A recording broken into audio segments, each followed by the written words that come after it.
Hi, everyone. And I am giving some advice and guidance to co-parents out there. I just got a question from another co-parent who is wondering how can they de-escalate a tense conversation between him and his co-parent. So remember, the only thing that you can do is control yourself in a tension situation. And also to note that most probably the tension that you have with your co-parent is tension you've had for a really long time. And so it's almost creates a trance-like state when there's tension, right? You don't even know what you're fighting about. What was that fight about? How come we always fight about that?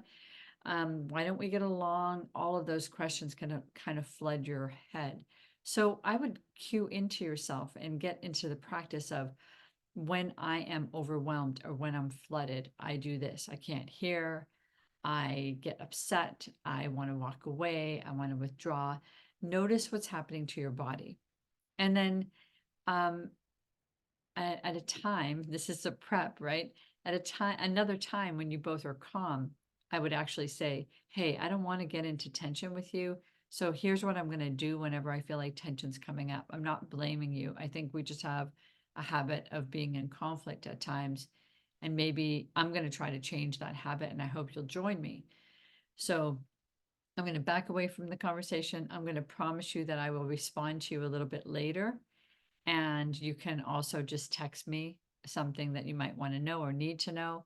But I'm going to wait until I'm calmed down, um, and I'm not getting triggered and I am giving you some space too, so we can try again. But I'm not going to bail and not talk about the situation.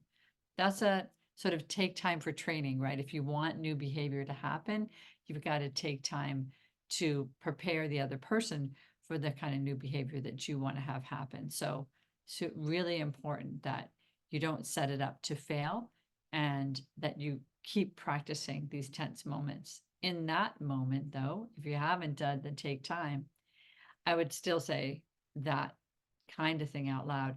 I really want to talk to you, but I don't want to get into a fight with you. I don't want to have tension. And I want to really just take a minute to think about these things. Can I call you a little bit later? Can I get back to you um, in the next hour? That kind of thing. So I would delay it.